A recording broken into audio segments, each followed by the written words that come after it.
sahabat ini yang tadinya mau masuk Islam nggak jadi gara-gara temannya nggak mau diajak masuk. Maka orang ini nanti di sisi Allah di akhirat apa yang dia katakan? Ya wailata laitani lam attakhid fulanan khalila.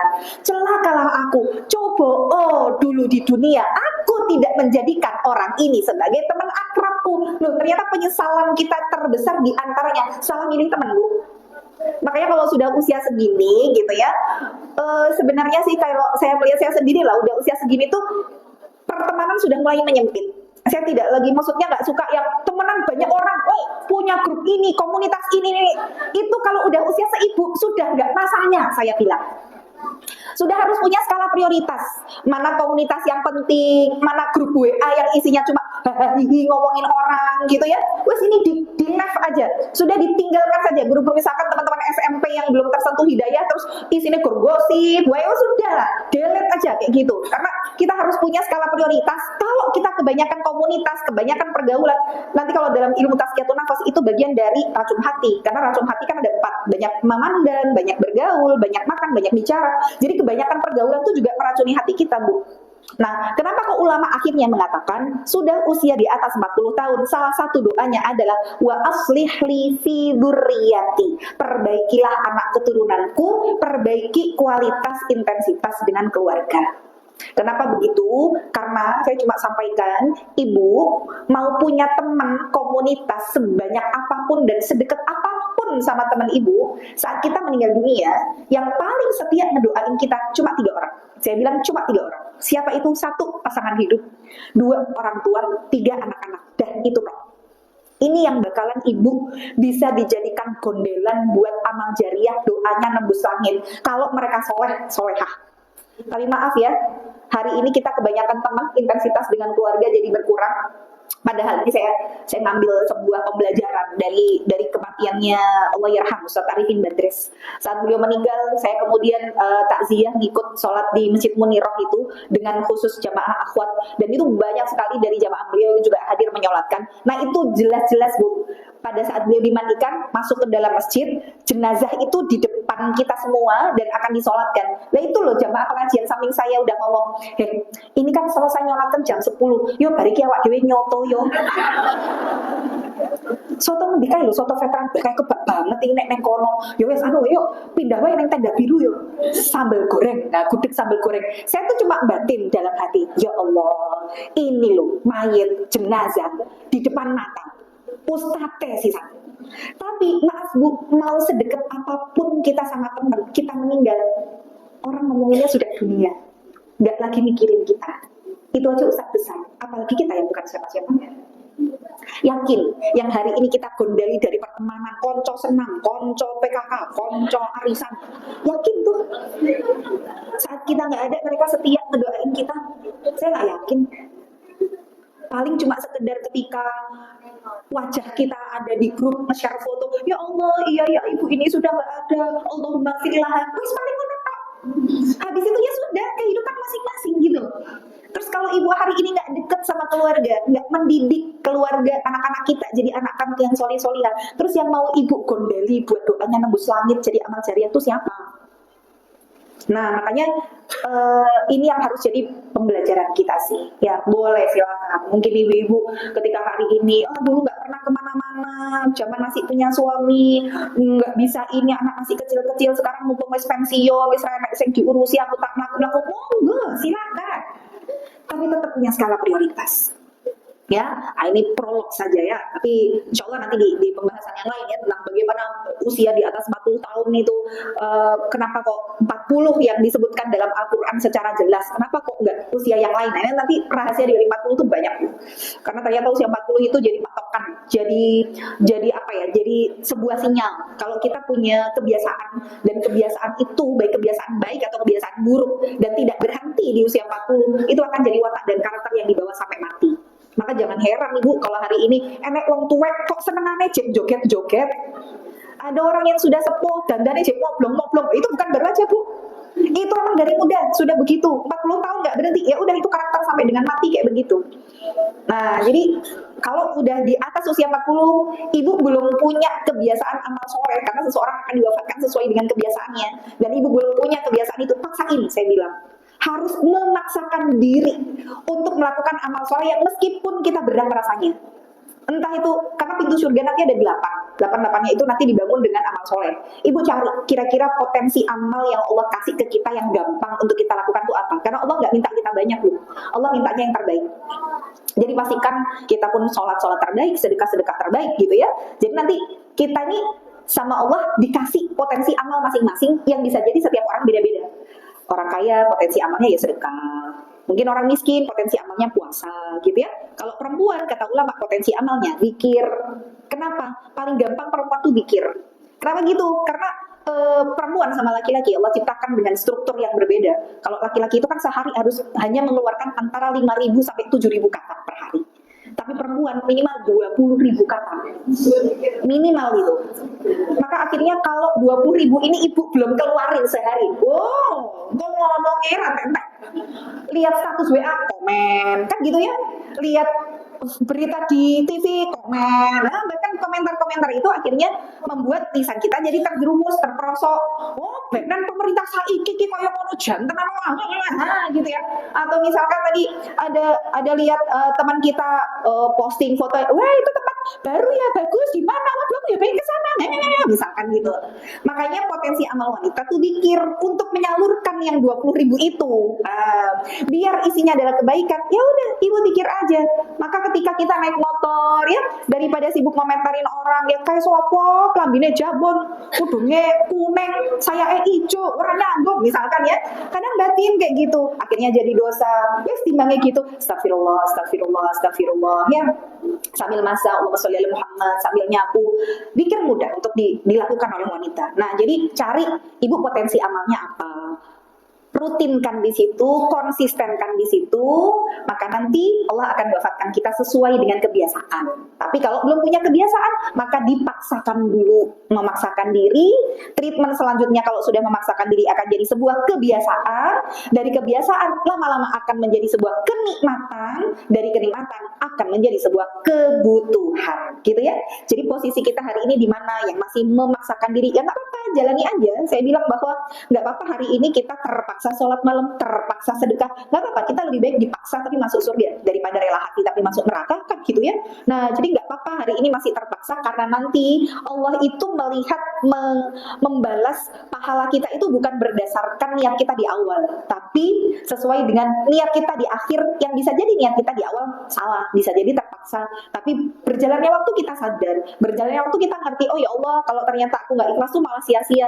Maka walaupun selesai dari amal itu, kita merubah niat kita menjadi niat kebaikan, Allah terima yang dirubah niatnya itu, bukan cuma sekedar tergantung niat di awal ya.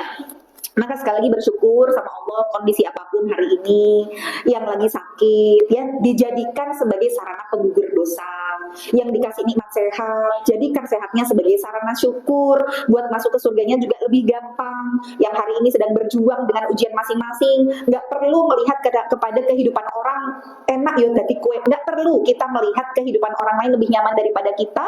Setiap dari diri kita selalu diberikan sama Allah keadaan yang terbaik versinya Allah, bukan versi kita, dan dijadikan itu semua minta untuk dilapangkan jiwa kita ya, minta diikhlaskan, minta dikasih rasa ridho terhadap takdir, dan nanti insya Allah pemudah jalan kita ke surga ya. Nah, hari ini insya Allah kita akan membahas sirah tentang Aisyah, ibunda Aisyah. Jadi saya pernah sampaikan ya bahwa sebenarnya nama-nama dari Ummahatul Mukminin itu tidak ada kata Siti-nya ya, karena Siti itu bukan nama, melainkan sebuah panggilan penghormatan dari kata Sayyidati, nyonya gitu ya, Sayyidati jadinya Siti. Nah, jadi orang Indonesia kan memang banyak perkewuhnya, masa mengatakan Aisyah kok jangkarmen. Nah, akhirnya disebutnya Siti Aisyah ya, atau ibunda Aisyah. Baik, saya ingin ibu-ibu paham dulu supaya memang kalau membahas sirah itu secara utuh ya, saya pengen ibu-ibu ngerti walaupun secara global dulu, belum yang secara detail satu persatu. Jadi Rasulullah itu menikah dengan 11 orang wanita, dan 11-nya ini ternyata kata para ulama adalah menjadi sifat dari 11 karakter wanita di dunia. Jadi kita ini kalau mau membedah satu persatu, pasti aja ada sifat yang mirip dari salah satu istri Nabi, pasti itu. Makanya kita belajar tentang beliau biar ngerti, oh aku itu miripnya sama ini ya, sama ibunda ini ya. Terus gimana ya mensikapinya? Nah, itu kita belajar nih satu-satu. Maka Allah juga menciptakan para istri-istri Nabi ini dari kalangan manusia yang mereka memang manusiawi gitu. Ada rasa cemburu, kadang juga pernah marah, kadang yang di situ ada satu dengan yang lain ada masalah internal sampai akhirnya jelek-jelekin, ada pembulian loh. Ada loh Bu, istri Nabi yang akhirnya membuli itu ya ada gitu. Makanya kita tuh kalau belajar tuh, oh ternyata mereka juga tidak sempurna. Tapi Islam ini ngatur, Islam ini kemudian memberikan solusi. Oh ada masalah kayak gini, gimana nih solusinya gitu ya? Oh ternyata cemburu itu boleh, tapi ada adab-adabnya. Nah ini kita belajar nih ya. Allah tidak menciptakan Rasul dan juga ummahatul mukmin dari kalangan malaikat. Yang malaikat itu memang layak sunallah ma'amaruhum wa yaf'aluna ma yu'marun. Mereka tidak pernah bermaksiat, mereka selalu melakukan apa yang Allah perintahkan. Tapi mereka berasal dari manusia yang memang berarti kita bisa ikuti nih apa yang menjadi karakter dan sifat mereka. Maka nanti secara garis besar istri Rasulullah yang 11 itu 9 itu berada di masa yang sama. Jadi di Madinah itu Rasul tinggal bersama dengan ke-9 istri gitu ya. Nah ternyata nanti Bu dari 11 itu kan yang pertama adalah Ibunda Khadijah. Nah Khadijah ini yang tidak dipoligami oleh Rasulullah sampai dengan akhir hayat beliau, dan Rasulullah berumah tangga dengan Khadijah selama kurang lebih 25 tahun. Jadi dari Rasul umur 25 sampai Rasulullah umur 50 tahun. Rasul meninggal umur 63. Berarti selama 13 tahun Rasul itu membagi cintanya kepada 9 orang gitu ya. Jadi di sini akhirnya masuk akal bahwa oh iya berarti memang Rasul itu tidak pernah bisa untuk melupakan Khadijah karena 25 tahun bersama dengan satu istri, tapi 13 tahun bersama dengan 9 orang istri. Bagaimana kemudian keutamaan Khadijah dan sebagainya kita sudah belajar. Nah ternyata dari 9 orang istri ini Bu, istri Rasul itu terbagi nanti jadi 2 kubu, 2 blok. Jadi istri Rasul ternyata bolong-bolongan gitu ya. Ada kubu A, ada kubu B gitu ya. Nah, si kubu A kita lihat pentolannya gitu. Jadi dari semua istri Nabi kan ada yang memiliki keistimewaan yang luar biasa dari segi nasab, dari segi kecerdasan, dari segi kecantikan. Pasti kita tahu lah ya, ketua kelompok kalau bahasa gampang ketua geng gitu ya. Nah, ini dipegang oleh Ibunda Aisyah yang akan kita bahas. Nah, tentu Ibunda Aisyah ini juga punya saingan berat di 9 orang istri ini. Pasti saingannya adalah yang hampir menyamai dari posisi beliau. Dari segi nasabnya bagus, juga cerdas, cantik pula. Kira-kira siapakah saingan terbesarnya Ibunda Aisyah? Bukan Hafsah ternyata, tapi Zainab binti Jahash gitu ya. Zainab binti Jahash ini adalah sepupunya Rasul. Nanti kita kisahkan di lain kesempatan. Dua kubu ini nanti sering berseteru sampai akhirnya nanti turun surat At-Tahrim karena Aisyah dan Hafsah sempat bersekongkol untuk kemudian Rasulullah tidak minum madu di rumahnya Zainab karena itu memicu kecemburuan di antara Zainab dan juga Hafsah. Nanti singkat cerita surat At-Tahrim turun. Nah, tapi dari 9 orang istri Nabi ini nanti ada kisah-kisah yang bakalan kita angkat. Misalkan kita pengen tahu ternyata zaman Rasul itu pernah terjadi LDM, long distance marriage. Terus bagaimana bagi seorang istri yang hari ini berjauhan dengan suami gitu ya. Nah, nanti lihat kisahnya Romlah binti Abi Sufyan atau ada Ummu Habibah. Itu LDM sama Rasulullah. Karena posisinya Ummu Habibah atau Romlah ini berada di Habasyah atau Ethiopia, termasuk ke dalam generasi sahabat yang saat itu pergi ke Habasyah untuk menyelamatkan keimanan bersama dengan suaminya. Tapi ternyata di negeri hijrah suaminya justru Islamnya tidak selamat, malah murtad jadi orang Nasrani.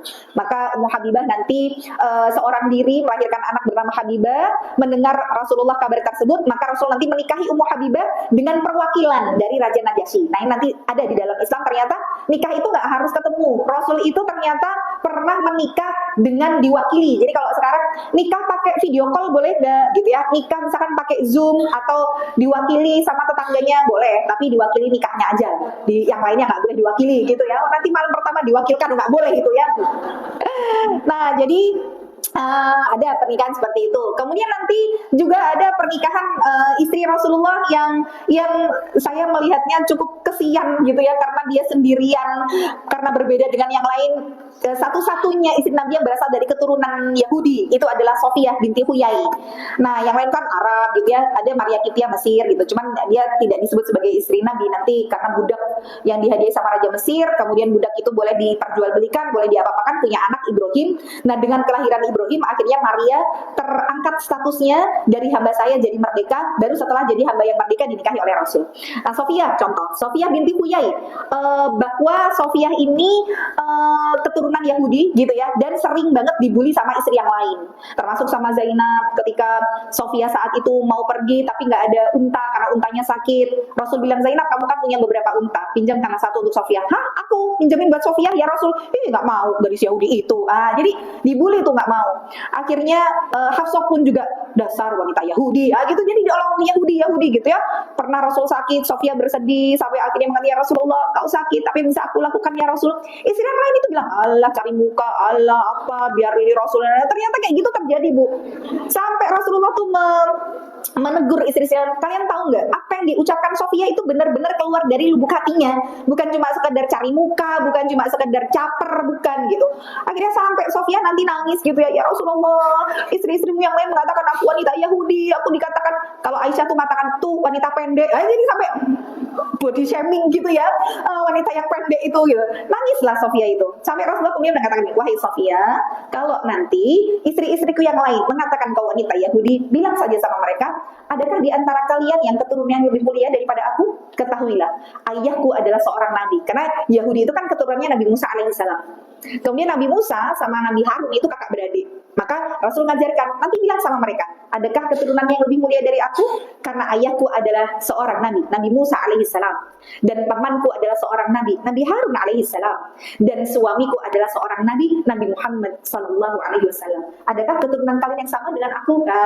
Itu jawaban Rasul yang diberikan kepada Sofia ya. Jadi kita lihat, oh ternyata relate ya, ternyata sama ya dengan kehidupan kita, mungkin para istri-istri yang ya penuh dengan intrik itu. Ternyata juga nanti istri Rasul yang 9 itu semuanya demo naikkan nafkah, apa enggak? Rasul pusing gitu ya. Wah, sekarang suaminya istrinya satu aja minta, Pak beras habis, Pak bayaran sekolah, Pak turungi gue, iki songo Bu. Wah, semuanya akhirnya menuntut Rasul. Ya Rasulullah, engkau adalah seorang nabi. Lihat itu istri-istri para raja, mereka dengan harta yang berlimpah, mereka punya kain yang mahal, mereka tidur dengan bertelekat kasur-kasur yang begini. Engkau kan nabi, minta sama Allah untuk memberikan itu semua. Rasul akhirnya nanti menyendiri gitu ya. Nanti turunlah ayat yang disebut dengan ayatut takhir. Nah, ayat takhir itu ayat pilihan. Kata Allah gitu ya, ngasih pilihan nih, nanti istri-istrinya semua dikumpulin, kamu pilih yang mana gitu ya. In kuntunna turidna hayatad dunya. Kalau kalian pengen kehidupan dunia, kata Allah, fata'alaina, sini. Umati'akunna, aku akan kasih kalian perhiasan dunia itu, apa yang kalian minta. Wa usarrihkunna sarahan jamila. Tapi setelah itu aku akan ceraikan kalian dengan perceraian yang baik. Nah, jadi diancam sama Allah. Kau milih mana? Arab dunia nyawa tak kei, dan mono tak pegat yo. Gitu ya. Tapi kalau kemudian memilih Allah dan Rasulnya, sesungguhnya kehidupan akhirat jauh lebih baik daripada kehidupan dunia gitu ya. Nah, nanti satu persatu ditanya dan akhirnya semua memilih Allah dan Rasul.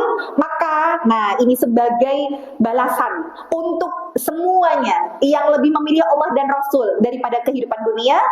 Maka ulama kemudian mengatakan hadiah buat mereka adalah dicukupkan mereka sebagai istri Nabi dunia akhirat, dan Rasul tidak menambah istri lagi dan dicukupkan dengan mereka aja. Nah, karena kamu udah milih Allah dan Rasul, wes Rasul gak nikah meneh, cukup karo sing saiki wae ya gitu ya. Itu reward buat mereka ya. Kemudian nanti ditafsirkan ya di dalam ayat. Oke, sekarang kita membahas ya tentang Ibunda Aisyah. Jadi kita ngerti dulu ternyata memang kehidupan Nabi dan istri-istrinya itu bukan kehidupan yang sempurna, memang disempurnakan gitu ya. Tapi kita bisa pelajari dari itu semua. Maka Aisyah radhiyallahu taala anha itu beliau adalah salah seorang istri Nabi yang memang memiliki gelar nasab yang sangat mulia karena putri dari Abu Bakar As-Siddiq, dan istri-istri Nabi itu kan semuanya menjadi istri Rasul di dunia sampai dengan di surga. Ini nanti menjadi pendapat ulama yang diambil oleh ketika Rasulullah bersabda, seorang wanita itu akan bersama dengan laki-laki yang terakhir kali dinikahi. Nah, jadi kalau misalkan nih ibu sekarang janda, kemudian nanti mau ketemu sama suaminya di surga, jangan nikah lagi. Karena karena wanita akan dibersamakan dengan laki-laki yang terakhir kali dinikahi gitu ya. Itulah sebabnya kenapa istri-istri Rasul ini sepeninggal Rasul tidak boleh dinikahi oleh para sahabat. Karena kalau dinikahi sama sahabat tidak akan ketemu dengan Rasul gitu ya. Sedangkan Allah sudah proyeksikan mereka untuk jadi istri Rasul juga nanti di surga. Tapi nanti ada tambahan, karena di surga itu kan semua nggak ada yang jomblo, semuanya nggak ada yang sendirian, semuanya punya pasangan. Jadi kalau ternyata ada orang yang sampai di dunia tidak punya suami atau tidak punya istri, nanti jodohnya siapa? Kalau laki-laki dia dapat hurun ain, bidadari bermata jeli. Kalau yang perempuan nanti dapatnya wildanun mukhalladun atau bidadara gitu ya. Kemudian ternyata ada orang yang disebutkan dalam hadis khairun nisa'il alam, sebaik-baik wanita dunia, atau khairun nisa'i ahli jannah, sebaik-baik wanita penghuni surga. Ada 4 kan, berdasarkan urutan lahirnya: Asiyah binti Muzahim, Maryam binti Imran, Khadijah binti Khuwailid, dan Fatimah bintu Rasulillah. Tapi Asiyah sama Maryam ini kan tidak Asiyah suaminya Fir'aun gitu ya, sedangkan Maryam tidak punya suami. Maka keduanya kan di surga nggak ada yang jomblo, nggak ada yang sendirian, nggak ada yang single. Maka keduanya menurut pendapat ulama akan dinikahi oleh Rasulullah Sallallahu Alaihi Wasallam. Karena tidak ada bidadara surga yang menandingi dari kesolihahan mereka berdua, gitu ya. Jadi istri Rasul nanti di surga, juga istri Rasul di dunia, ditambah nanti ibunda Maryam dan juga ibunda Asiyah. Oke, Aisyah binti Abu Bakar, beliau adalah putri dari Abu Bakar As-Siddiq. Kemudian beliau juga kakak atau saudari gitu ya, saudari entah kakak atau adik dari Asma binti Abu Bakar. Jadi Asma binti Abu Bakar itu kakak beradik tapi beda ibu gitu ya. Jadi bapaknya sama nih Abu Bakar, cuman ibunya beda. Maka Asma binti Abu Bakar ini yang di dalam Islam dijuluki dengan Dzatun Nitaqain atau Dzatur Ridaain, yang memiliki 2 selendang. Jadi pada saat Rasulullah hijrah dari Mekah ke Madinah, kemudian beliau bersembunyi dulu di Gua Sur. Kemudian Asma yang saat itu kondisinya hamil besar akan memberikan makanan kepada Rasul dan juga ayahnya, karena tidak memiliki selendang untuk naik ke atas gunung itu, sedangkan juga kondisinya sedang hamil. Maka dengan selendang yang biasa untuk menopang perutnya itu beliau belah menjadi 2. Kemudian satu dibuat ngikat perutnya, yang satu diikatkan di belakang untuk bawa bekal makanan beliau naik ke gunung. Maka disitulah Asma memiliki julukan Dzatun Nitaqain atau Dzatur Ridaain. Nah, Asma binti Abu Bakar ini juga istri dari Zubair bin Awam ya, termasuk salah satu dari ke-10 sahabat yang Asyratul Mubasysyirin bil Jannah, yang diberikan kabar gembira untuk masuk surga. Itu salah satunya adalah Zubair bin Awam, dan beliau adalah suami dari Asma binti Abu Bakar. Nah, Asma sama Zubair ini punya anak namanya Abdurrahman. Abdurrahman itu termasuk salah seorang pemanah yang sangat handal, yang juga namanya kisahnya juga disebutkan di dalam Al-Quran. Maka saat itu Rasulullah pernah mengatakan kepada para wanita, berkunyahlah kalian gitu ya. Jadi salah satu perintah Rasul itu kita punya kunyah. Kunyah itu dia julukan. Beda sama lakop. Kalau gini, bedanya kalau lakop tuh gini. Khalid bin Walid itu punya julukan Saifullah al-Maslul, pedang Allah yang terhunus. Kemudian misalkan tadi Asma binti Abu Bakar, lakopnya adalah Dzatun Nitaqain atau Dzatur Ridaain. Sedangkan kunyah itu diambil dari nama anak. Jadi Rasulullah terkenal dengan Abul Qasim gitu ya, bapaknya Qasim. Biasanya kunyah itu diambil dari anak pertama. Maka ketika Rasulullah mengatakan kepada para wanita juga, berkunyahlah kalian. Nah, di situ Aisyah bertanya kepada Rasul, ya Rasulullah, aku tuh tidak punya anak. Terus aku mau berkunyah dengan siapa? Maka Rasulullah kemudian mengatakan, berkunyahlah dengan anak dari adikmu atau anaknya Asma, namanya Abdurrahman tadi. Maka Aisyah juga punya kunyah Ummu Abdirrahman. Nah, itu boleh gitu ya. Jadi silakan ibu juga memakai nama anaknya sebagai Ummu siapa gitu ya. Itu sunnah dari Rasulullah. Nah, kisah nanti yang akan kita bawakan dari Ibunda Aisyah, beliau ternyata bukan wanita pertama yang dinikahi Rasul setelah kepergian Khadijah. Jadi kita bahas dulu, kalau kita sebut peristiwanya itu pada saat Rasul setelah hijrah dari Mekah ke Madinah, maka kita sebut dengan nama tahunnya Hijriah. Nah, yang menjadikan penanggalan pertama dalam Islam Hijriah itu Umar bin Khattab. Jadi sebelum ada peristiwa hijrah dari Mekah ke Madinah, maka belum ada tahun 1 Hijriah gitu ya. Berarti kalau sekarang kita di 1447, berarti 1447 tahun yang lalu Rasul hijrah dari Mekah ke Madinah. Padahal hijrah pertama kaum muslimin bukan ke Madinah, melainkan ke Habasyah atau Ethiopia gitu ya.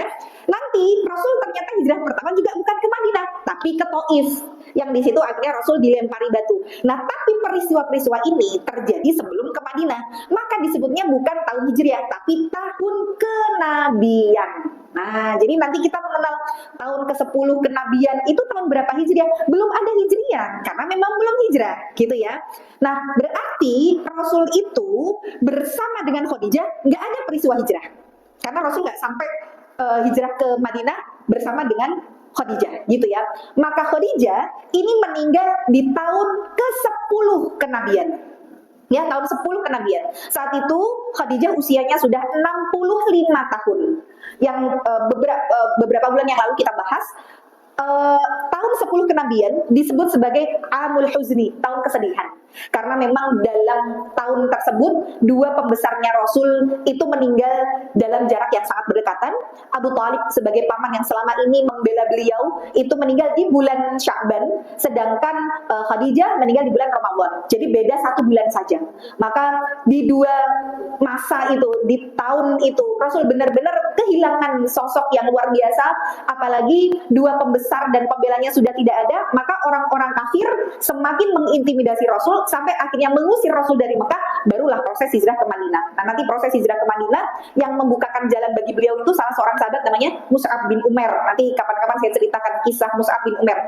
Jadi Rasul itu dengan kecerdasan beliau ngerti bahwa setiap sahabat itu punya expert, punya keahlian di bidang masing-masing.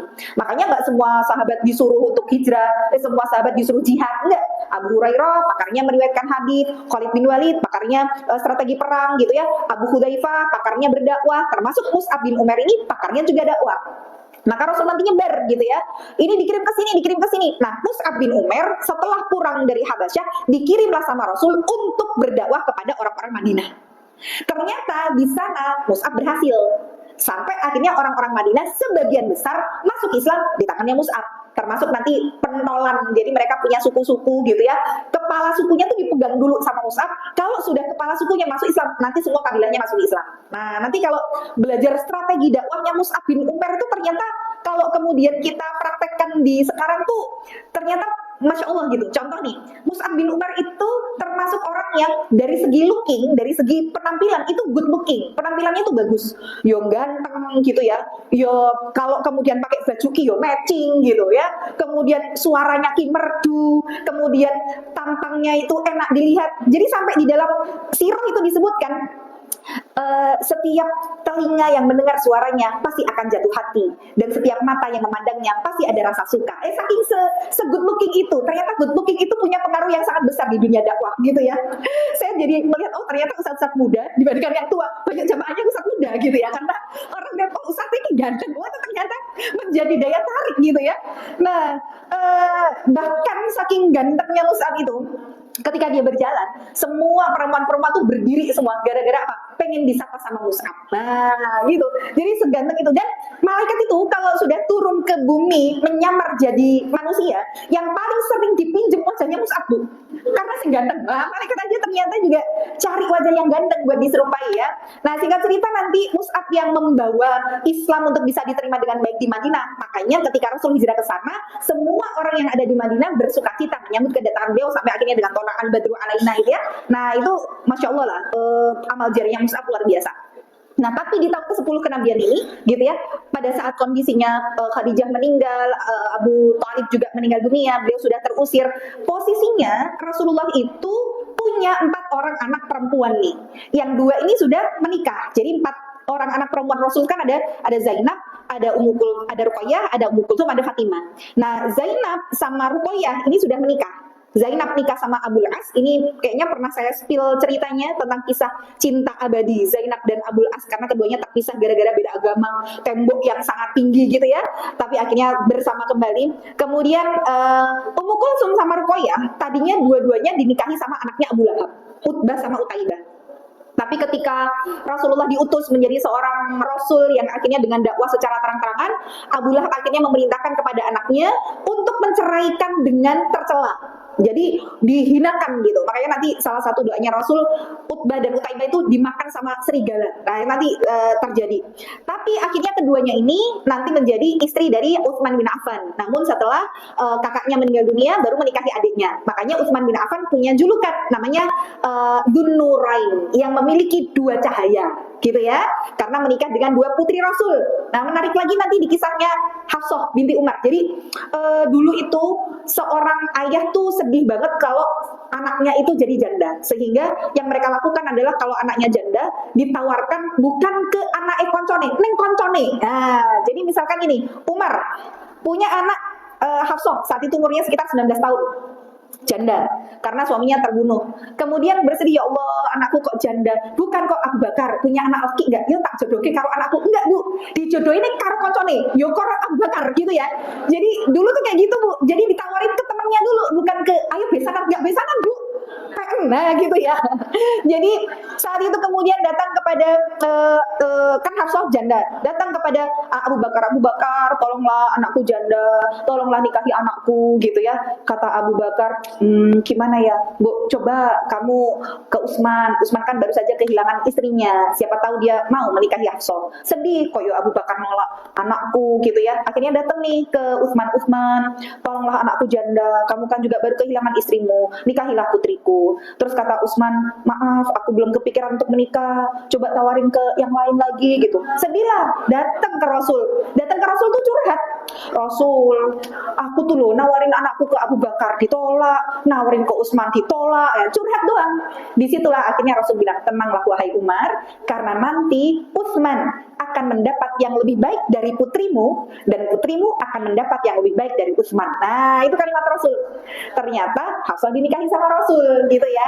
Berarti Hafsah dapat yang lebih baik dari Utsman, dapat Rasul, sedangkan Utsman dapat yang lebih baik dari Hafsah, anaknya Rasul gitu ya. Nah, bener lah perkataan Rasul. Terus akhirnya ketika Rasul menikahi Hafsah, Abu Bakar bilang nih sama Umar, sebenarnya sih kemarin aku juga mau nikahi Hafsah, tapi aku tuh sempat mendengar Rasulullah menyebut-nyebut nama Hafsah, ya aku udah enak lah, masa aku duluin Rasul. Nah, itu perkataannya Abu Bakar ya. Jadi ini dulu nanti kan kalau kita lihat kok sahabat-sahabat nih kok janda tuh nggak ada yang bertahan lama, Bu, karena begitu masa idah selesai sahabat yang lain segera memperistri, karena mereka nggak mau ibaratnya ini istri sahabatnya jangan sampai dalam kesedihan, jangan sampai nggak ada yang ngurus gitu ya. Makanya nanti ada sahabat Asma binti Umais itu yang beliau menikah dengan 3 orang lelaki hebat, menikah dengan Abu Bakar, menikah dengan Ali bin Abi Thalib, karena ini meninggal dinikahi sama sahabat lain gitu ya. Termasuk nanti Ali bin Abi Thalib itu sepeninggal Fatimah, Bu, itu juga menikah dengan cucunya Rasul, Umamah. Jadi anak dari siapa? Anak dari Zainab. Jadi Zainab nih punya anak perempuan namanya Umamah. Ketika Zainab meninggal, jadi anak Rasul 4 itu dan juga anak keturunannya itu umurnya nggak panjang, Bu. Yang kemudian keturunannya sampai hari ini masih ada itu cuma dari Fatimah sama Ali. Tapi dari anak selain Fatimah itu meninggal sebelum Rasulullah meninggal. Fatimah itu meninggal jarak 6 bulan dari Rasul dan umurnya 29 tahun. Itu Fatimah. Jadi memang anak-anak Rasul ini nggak ada yang sampai tua gitu, nggak ada. Maka Zainab tadi meninggal lebih dulu kan daripada Rasulullah. Kemudian punya anak Umamah. Kemudian Umamah ini karena ibunya nggak ada, suaminya juga pasti laki-laki juga berat ya, ngurus anak sendirian. Akhirnya dilimpahkanlah kepada Fatimah saat itu. Diasuh sama Fatimah sama Rasul. Nggak berapa lama Rasul meninggal, 6 bulan setelahnya Fatimah meninggal. Jadi Umamah ini udah seorang diri gitu ya. Tapi saat itu Fatimah bilang sama Ali, wahai suamiku, aku membesarkan Umamah ini udah kayak anakku sendiri. Dan Umamah itu dia kepada anak-anak kita juga menyayangi sebagaimana adik mereka. Tolong nanti kalau aku meninggal dunia, nikahilah Umamah. Lah ini boleh, Bu. Jadi ponaannya suami itu mahram sementara dengan kita. Atau kalau kita ke atas gitu, jadi misalkan beda sama ponaan kita langsung ya. Ponaan kita langsung, anak kakak atau adik kita itu sama kita mahram. Tapi kalau kita punya suami kita punya ponaan, panggil kita memang tante. Nah, kita sama ponaan suami itu mahram sementara. Mahram sementara itu apa? Nggak boleh nikah sementara waktu. Tapi dari segi aurat, dari segi jabatan mereka bukan mahram. Jadi kalau kita masih menikah dengan suami, maka kita nggak boleh nikahin ponaannya suami. Tapi kalau suami kita sudah meninggal atau suami kita udah cerai sama kita, maka kita boleh nikahin ponaannya suami, gitu ya. Nanti kita ke atas juga gitu, Bu. Kita punya buletnya ini yang kakak atau adik kandungnya orang tua kita. Nah, bule kita ini punya suami, kita manggilnya Pak Lek. Nah, itu juga mahram sementara. Jadi kita boleh nikah sama Pak Lek kita yang suaminya bule kalau bulenya sudah meninggal. Tapi kalau bulenya masih hidup, maka nggak boleh nikah sama Pak Lek gitu ya. Paham ya? Nah, ini nanti terjadi pada Umamah dan juga Ali gitu. Maksudnya saya pengen ibu-ibu tuh tergambar dulu nih secara global aja dulu, nggak usah secara satu-satu gitu, global. Oh, keluarga Rasul, keluarga besarnya tuh begini, kisah yang mendasari begini-begini gitu ya. Maka sepeninggal Khadijah, Rasulullah ini punya 4 orang anak perempuan, yang 2 sudah nikah, yang 2 belum. Jadi Ummu Kulsum sama Fatimah itu belum nikah gitu. Dan Rasulullah karena memang dalam keadaan sedih gitu ya, beliau juga harus ngurus umat, beliau juga harus ngurus dari anak perempuannya tanpa kehadiran seorang istri. Maka saat itu ada salah seorang sahabat wanita yang kemudian bertanya kepada Rasul, "Ya Rasulullah, apakah engkau tidak mau menikah lagi?" Kemudian Rasul tanya nih, "Kalaupun aku mau menikah lagi, aku mau menikah dengan siapa?" Kemudian sahabat ini bilang, "Kau pilih yang mana ya Rasul? Yang janda atau yang perawan?" Yang janda siapa? Yang perawan siapa? Yang janda ada Saudah binti Zam'ah, yang perawan ada Aisyah binti Abu Bakar, anak dari seorang sahabat yang paling kau cintai. Maka yang dipilih Rasul ternyata yang janda dulu. Nah, jadi Rasul nggak langsung menikahi Aisyah, Bu. Nikah sama Saudah dulu. Jadi Saudah itu istri pertama setelah wafatnya Khadijah, gitu ya. Ya kalau secara inilah, secara garis besar mungkin kita lihat, kenapa kok pilih Saudah dulu? Rasul ini punya anak-anak yang mereka membutuhkan sosok ibu. Kalau dipilih yang single, belum tentu bisa untuk ngurusin anak-anaknya Rasul, gitu ya.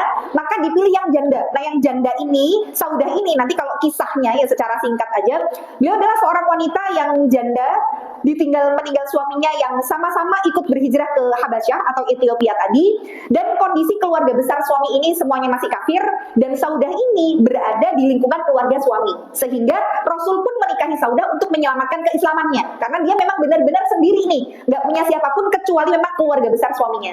Maka salah satunya juga Rasul menikahi Saudah untuk menyelamatkan keimanannya itu, gitu ya. Tapi di satu sisi yang lain, Saudah ini bukan tipikal perempuan yang cantik, punya keistimewaan bla bla, enggak, Bu. Disebutkan beliau badannya besar, tinggi, besar, gemuk gitu ya. Umurnya pun juga sudah 60-an tahun. Rasul kan saat itu 50. Saudah ini sekitar 60 tahun. Ada yang mengatakan 60, ada yang mengatakan 65. Jadi memang bukan yang masih kinyis-kinyis gitulah ya. Kemudian akhirnya dinikahi Saudah ini, yang memang Saudah bisa dibilang saya ngerantasi gitulah ya, yang ngedidik anak-anaknya dan sebagainya. Cuman Saudah nih walaupun sebagai istri, beliau sadar diri, aku tuh udah usia segini gitu. Rasul tuh juga butuh seorang wanita yang disandarkan cintanya. Maksudnya harus menumbuhkan cinta itu lagi di dalam diri Rasul. Kalau sama aku nih mungkin nggak bisa gitu. Akhirnya Rasul pun menikahi Aisyah di tahun yang sama. Jadi ada yang mengatakan bahwa jarak pernikahan Saudah dengan Aisyah itu kurang lebih 1 tahun. Antaranya masih di tahun 10 kemudian, tapi di akhir-akhir gitu ya. Maka nanti Bu, kisah Aisyah dengan Saudah. Nah, menariknya, Saudah itu tipikal istri pertama yang punya isar yang sangat tinggi. Isar itu apa? Mementingkan orang lain daripada dirinya sendiri. Beliau rela berkorban. Beliau nggak mikirin perasaanku gimana. Wes yang penting orang lain bahagia. Wes ya, itu karakteristiknya Saudah. Jadi Saudah itu karena sadar diri bahwa dia sudah tidak bisa dari segi hubungan biologis mungkin tidak seperti yang lain gitu ya. Ini nanti menjadi hukum fikih bahwa boleh misalkan suami istri tidak melakukan hubungan badan asalkan sama-sama ridho. Karena yang dilakukan Saudah itu beliau juga ngerti, sadar posisi. Makanya Saudah karena ngerti bahwa istri yang paling dicintai Rasul adalah Aisyah, maka beliau untuk mengambil hatinya Rasul daripada aku diceraiin, mending karena udah nggak bisa memberikan apa yang Rasul butuhkan, mending aku ngambil hatinya Rasul dengan memberikan jatah malamku kepada istri yang paling dicintai yaitu Aisyah. Nah, jadi berkorbannya Saudah tuh sampai sebegitunya. Makanya Bu, dari 9 orang istri Nabi, Aisyah nggak pernah ada masalah dengan Saudah. Sama yang lain masalah, sama Ummu Salamah aja jealous. Sama Ummu Salamah saat Rasul bersama dengan Aisyah, tiba-tiba pelayannya Ummu Salamah datang bawa makanan aja. Dari siapa ini Ummu Salamah? Gitu. Makanannya aja ditamplek kok sama Aisyah gitu ya. Rasul cuma bilang, ibu kalian sedang cemburu kan gitu ya. Ibaratnya ngapa dadak kirim kayak makanan, caper banget. Rasul sama aku dadak kirimin makanan, woy, gitu ya. Nah, tapi sama Saudah nggak pernah ada kisah kecemburuan. Sama Zainab tadi ada, sama Sofia tadi ada gitu.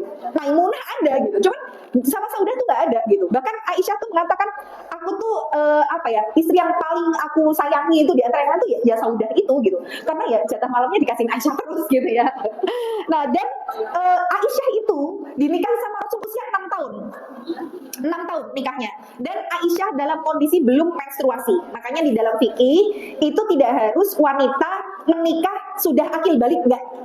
Jadi Aisyah dinikahi umur 6 tahun, tapi baru bersama dengan Rasul jadi satu rumah itu di usia 9 tahun setelah beliau menstruasi. Makanya nanti di dalam ilmu fikih diambil pendapat minimal usia anak dapat haid itu 9. Kalau ada darah yang keluar dari anak kecil yang usianya belum 9 tahun tidak dihukumi sebagai darah haid, tapi darah istihadhah. Nah, nanti masuk hukum fikihnya begitu karena mengambil dari kisahnya Aisyah. Maka Saudah itu ketika Aisyah menikah dengan Rasul yang banyak memberikan insight tentang kehidupan rumah tangga itu ya Saudah ke Aisyah. Gimana cara dandan, gimana cara ngurus anak, gimana cara ngurus suami, itu semua yang ngajari adalah Saudah. Makanya Aisyah tuh bestie banget lah sama Saudah ya. Yang ibaratnya kayak Saudah 60 tahun gitu ya. Sedangkan Aisyah umur 6 tahun ya kan kayak putune gitu ya. Nah, jadi nanti kita belajar lagi ya tentang hadithul ifki. Nah, jadi hadithul ifki itu nanti ada peristiwa peristiwa bohong, peristiwa dusta, peristiwa fitnah yang sangat keji kepada Aisyah gitu ya. Nah, itu termasuk diantaranya Saudah nanti ditanya, gimana kamu melihat Saudah ini, melihat Aisyah ini gitu. Istri yang lain pun mengatakan aku tidak pernah melihat dia kecuali kebaikan gitu. Satu-satunya keburukan yang dilakukan Aisyah, kan Aisyah tuh nggak pintar masak Bu. Makanya ini bukan jadi pembenaran ya. Maksudnya saya gini, seorang istri tuh bisa jadi dia pintar ilmu tapi nggak pintar masak gitu ya. Mungkin dia pintar apa tapi nggak pintar apa gitu. Nah, Aisyah itu memang pintar keilmuan tapi nggak pintar masak. Jadi pada saat itu satu-satunya kata beliau, satu-satunya yang beliau aib keburukan, beliau pernah bikin roti dari gandum, kemudian saking mungkin nunggu adonannya biar kembang, dia akhirnya ketiduran dan begitu bangun adonannya udah dimakan kambing. Bos itu aja keburukannya Aisyah gitu ya. Saking ngenteni kok iki orang kembang wis turu lho kok entek dimakan wedhus gitu ya.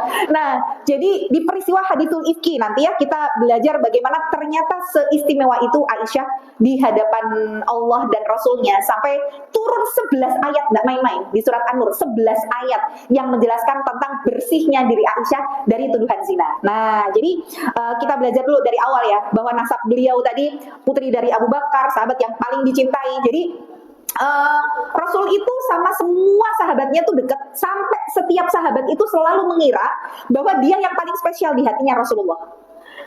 Sampai saat itu ada salah seorang sahabat, dia tuh pengen, aku akrab dulu sama Rasul. Jadi dia tuh pengen namanya disebut sebagai orang yang paling dekat sama Rasul gitu. Kemudian tanya, ya Rasulullah gitu, siapakah orang yang paling kau cintai di muka bumi ini? Dia tuh pengennya nama orang ini disebut.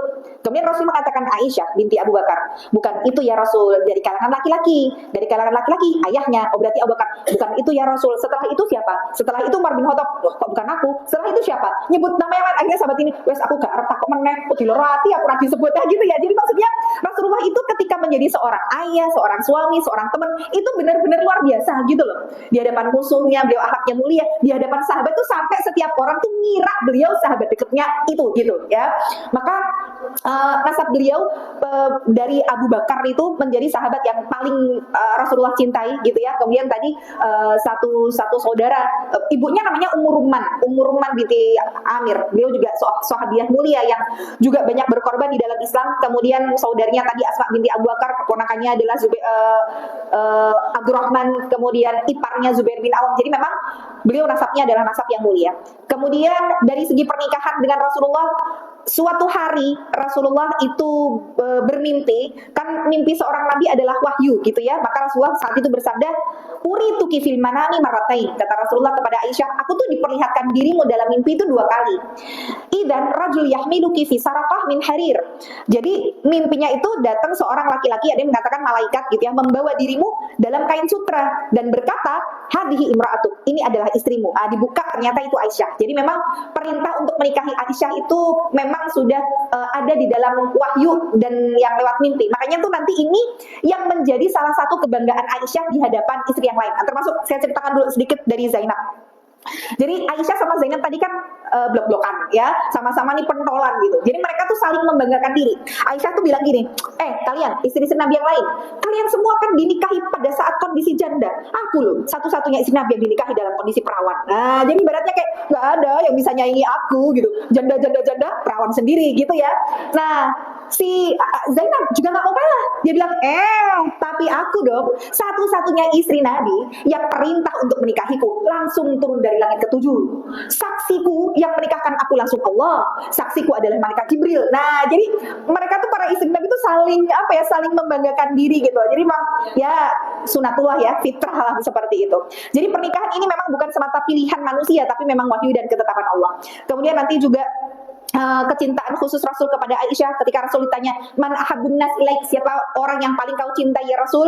Rasul mengatakan Aisyah gitu. Ini menunjukkan boleh cinta dalam pernikahan, dan cinta Rasul kepada Aisyah adalah cinta yang suci dan terpuji. Jadi contoh nih, kalau kita ngelihat Aisyah nih karakternya gimana sih gitu. Selain memang dinikahi dalam usia muda, beliau juga ada dalam hati rasa bangga diri gitu ya, punya keistimewaan itu gitu. Termasuk nih pernah suatu ketika Rasul sama Aisyah itu lagi nonton perlombaan kuda kalau nggak salah, entah pacuan kuda kalau nggak salah. Nah, karena posisinya Aisyah itu kan kecil gitu ya badannya, saat itu kecil. Kemudian karena nggak bisa melihat nih di antara kerumunan manusia, kemudian Aisyah sama Rasul tuh dinaikkan, jadi setengah digendong gitu sama Rasul. Jadi posisinya agak dinaikin di badannya Rasul, setengah digendong lah. Nah, posisi pipinya Aisyah sama pipinya Rasul tuh nempel begini. Jadi disejajarkan sama Rasul gitu ya. Jadi perlombaan kuda gitu ya, kudanya ke sana, gitu ya, kudanya ke sini, gitu ya. Jadi menga-mengo gitu. Kemudian setelah itu perlombaannya selesai. Kata Rasulullah, wahai Aisyah, perlombaan sudah selesai, udah turun gitu ya. Kemudian kata Aisyah, siapa yang dari tadi lihat lomba ya Rasul? Loh, kamu lihat apa kalau nggak lihat lomba? Aku melihat mata-mata yang memandang kita dalam perasaan iri. Wah, gitu ya. Jadi ibaratnya kayak dia emang sengaja panas-panasin gitu ya, kayak ini kan kalian gitu ya. Nah, Aisyah tuh kayak gitu Bu, tipikalnya ya, karakternya tuh yang ya gitu kayak gemesin gitu ya, lucu gitu ya. Nah, jadi sebenarnya nanti kalau kita lihat ya, kenapa juga Rasul menikahi Aisyah dengan kecerdasan beliau, karena lebih dari 2000 hadis diriwayatkan sama Aisyah, sedangkan istri yang lain ada paling 1-2, maksudnya nggak banyak gitu ya. Karena memang dari Aisyah inilah kita banyak tahu hal, terutama di fikih wanita. Karena memang dinikahi dalam kondisi yang masih muda itu kan, dengan otak yang juga cemerlang. Sampai sahabat itu bilang, wahai ibunda Aisyah, kami itu tidak meragukan kemampuan engkau dalam masalah-masalah agama, tapi kok engkau itu bisa tahu dalam masalah kedokteran. Aisyah tuh pintar kedokteran Bu, bukan cuma masalah agama. Kok bisa pintar di ilmu medis itu? Dari mana belajarnya? Maka dia mengatakan ketika Rasulullah sakit, banyak sekali dari para kayak orang-orang Cina, saudagar-saudagar gitu ya, itu membawakan kayak rimpang-rimpangan. Dari situ beliau belajar, oh ternyata ini. Jadi memang Aisyah memang sama Allah dipilihkan ya untuk menjaga din ini. Termasuk Rasul bilang sama para sahabat, ambillah separuh dari agama kalian dari Aisyah gitu. Makanya kita nanti belajar Bu dari hadis yang banyak diriwayatkan Aisyah, terutama dalam kehidupan rumah tangga. Ternyata menampilkan keromantismean pasangan suami istri di hadapan publik itu dihukumi oleh ulama dalam keadaan makruh atau bahkan sampai diharamkan. Kenapa? Karena semua hadis tentang bagaimana Rasul romantis dengan istri, Rasul lomba lari, Rasul mandi satu bejana, itu nggak ada satupun yang diriwayatkan sahabat. Semua diriwayatkan rata-rata dari Aisyah. Kenapa begitu? Berarti romantismenya suami istri bukan untuk ditampilkan, bukan untuk di hadapan publik, bukan dari luar layar, tapi di balik layar. Sehingga ini yang harus kita terapkan. Karena di zaman sekarang banyak sekali suami istri menampilkan keromantismeannya itu di media sosial. Gitu ya, dapat apa dikit dipamerin, terima kasih suamiku, engkau adalah anugerah terindah yang pernah kumiliki. Nah, misalkan gitu ya, di tag nama suaminya, I love you full, muah misalkan gitu. Itu banyak banget lah hal-hal kayak gitu. Nah, ini tuh kalau kita belajar ternyata Islam tuh upayanya adalah preventif, upayanya pencegahan gitu loh. Kita nggak pernah tahu apa yang ada di dalam hati dari orang yang melihat postingan kita. Jadi jangan cuma salahin pelakor, oh suami kegatelan, cewek dasar nggak punya harga diri, bla bla. Lu bisa jadi kita yang terlalu memamerkan suami kita di hadapan orang lain gitu. Suaminya dipamerke, wah bojone ganteng, bojone soge, bojone ini kan begitu ya. Sehingga ada fi qulubihim marad, ada sakit di dalam hati mereka itu. Makanya belajar dari Aisyah tuh begitu. Oh ternyata semua tuh hanya ada di balik layar gitu ya. Maka dikisahkan juga Aisyah tuh dulu badannya kecil gitu, badannya tuh kecil kurus. Tapi setelah menikah nanti badannya berisi. Nah, nanti di peristiwa jadi Rasul sama Aisyah tuh lomba lari, tapi ini yang menarik. Rasul sama Aisyah itu lomba lari, nggak ada yang sahabat ngelihat mereka berdua lomba lari, nggak ada. Apa yang dilakukan Rasul? Rasul biar sahabat kalian jalan duluan. Nah, setelah sahabat pada jauh, ayo kita lomba lari. Jadi bukan ayo awak dewe gandengan terus wah ala-ala Hollywood ya, Bollywood yang mubeng-mubeng pohon gitu disaksikan. Enggak kayak gitu, Bu, ya. Jadi sahabat suruh berlalu baru ayo kita lomba lari gitu ya. Itu kan romantismean suami istri ya. Setelah itu Aisyah menang gitu ya. Aisyah menang karena badannya masih kecil, gesit, larinya cepat gitu. Nah, nanti setelah beberapa saat Aisyah agak membesar gitu ya badannya. Kemudian diajak lomba lari lagi sama Rasul, ayo lomba lari gitu. Aisyah kalah. Rasul di situ sambil bercanda sambil mengatakan, nah ini membalas kekalahanku yang dulu gitu ya. Nah, jadi itu bagian dari romantisme, termasuk nanti di peristiwa haditsul ifki atau peristiwa adanya kabar dusta, kabar bohong. Itu karena Aisyah memang badannya masih kecil. Jadi Rasulullah itu kalau misalkan pergi berjihad gitu ya, mau menaklukkan sebuah kabilah, itu rata-rata mengundi dulu salah satu dari istri-istrinya, siapa nih yang ikut gitu. Nah, saat itu undian dibuka, ternyata Aisyah. Nah, Aisyah itu ditaruh di atas jadi unta, kemudian ada di atasnya sekedup namanya ya, jadi kayak rumah-rumahan gitu lah di atas unta. Nah, Aisyah tuh ditaruh di situ. Nah, Aisyah itu suka banget pakai perhiasan, ya kalung, ya gelang, ya cincin gitu ya. Saat itu beliau pakai kalung lah. Nah, pada saat kemudian beristirahatlah di padang pasir, Aisyah ini menyadari kalau kalungnya nih hilang, loh kalungku mana ya gitu. Akhirnya dia turun dari sekedupnya itu tanpa diketahui oleh kaum muslimin yang membawa unta itu gitu. Nah, karena saat itu memang badannya kecil, jadi orang ketika ngangkat sekedupnya iki podo wae, enek uang gak enek uang, ya podo entenge gitu ya. Karena Aisyah sekecil itu gitu. Jadi mereka ngangkat juga nggak nanya dulu Aisyah udah jalan belum, enggak, langsung aja diangkat, ditaruh di atas unta, berjalanlah. Nah, pada saat itu Aisyah menyadari kalungnya hilang, mencari. Nah, itu kan di padang pasir tuh, cari gitu ya, lama tuh sampai nggak sadar setelah kalungnya itu ketemu, balik ke situ, loh kok aku wes ditinggal, loh kok udah nggak ada rombongan kaum muslimin, udah nggak ada WA, nggak bisa teriak-teriak pula gitu ya, mau ngejar yuk kemana arahnya, udah nggak kelihatan sama sekali. Akhirnya beliau di situ menunggu untuk siapa tahu ada yang sadar kalau beliau ketinggalan, terus nanti balik lagi. Ya udah, beliau nunggu aja di situ, nunggu sampailah hampir malam di situ. Nah, ketiduran beliau di tengah padang pasir itu. Ada salah seorang sahabat yang diperintahkan Rasul untuk nyisir bagian belakang, namanya Sofwan bin Mu'attal. Nah, Sofwan ini waktu itu sudah turun perintah hijab, tapi sempat waktu belum turun perintah hijab melihat wajahnya Aisyah.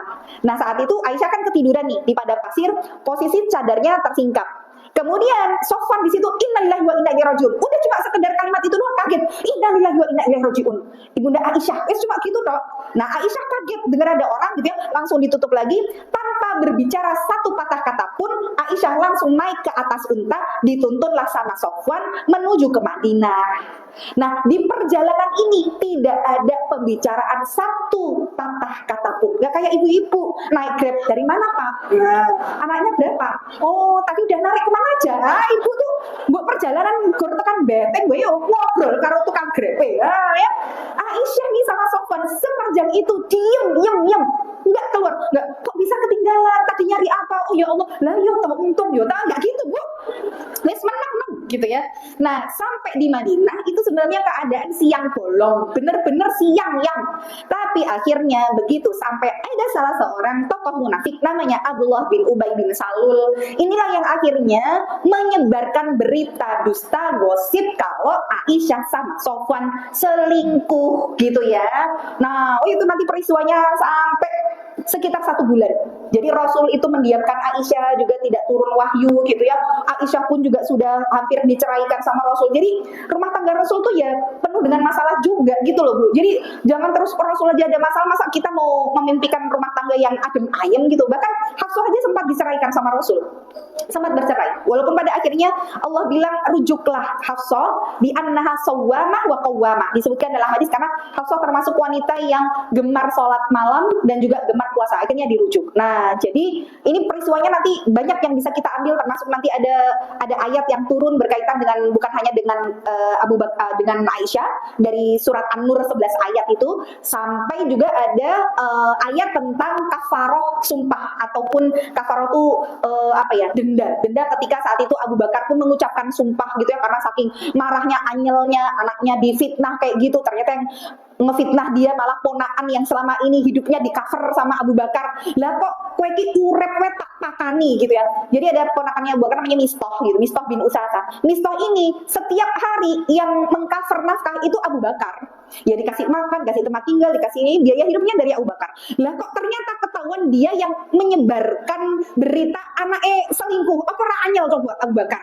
Akhirnya ngucaplah di situ, demi Allah, aku tidak akan pernah memberi nafkah lagi kepada Mistah. Nah, nanti turun ayat tentang tidak pantas seorang mukmin untuk bersumpah meninggalkan kebaikan. Nah, nanti jadi kafarah sumpah. Jadi masya Allah lah, ternyata di balik ibunda Aisyah itu banyak peristiwa-peristiwa yang akhirnya bisa kita jadikan sebagai hukum, sebagai dalil gitu ya. Ini menandakan betapa mulianya ibunda Aisyah dalam sejarah umat Islam. Nah, insya Allah nanti di pertemuan yang akan datang ini hadisul ifki belum selesai ya, sampai nanti gimana Rasulullah, gimana apa yang dilakukan Rasul, gimana turun ayatnya, terus nanti Aisyah seperti apa, ini nanti gimana dengan istri yang lain, insya Allah kita lanjutkan di bulan depan ya. Semoga masih ada kesempatan kita belajar di bulan depan. Sudah puasa ya kalau tidak salah ya. Nah, nanti saya tanya sama panitia apakah memang kajian atau tidak, tapi semoga masih bisa dilanjutkan dengan kesempatan ya. Barakallahu fikum, semoga bisa bermanfaat untuk ibu semuanya. Kalau ada kesalahan saya minta maaf sebesar-besarnya. Jazakumullahu khair. Wabillahi taufiq wal hidayah. Wassalamualaikum warahmatullahi wabarakatuh.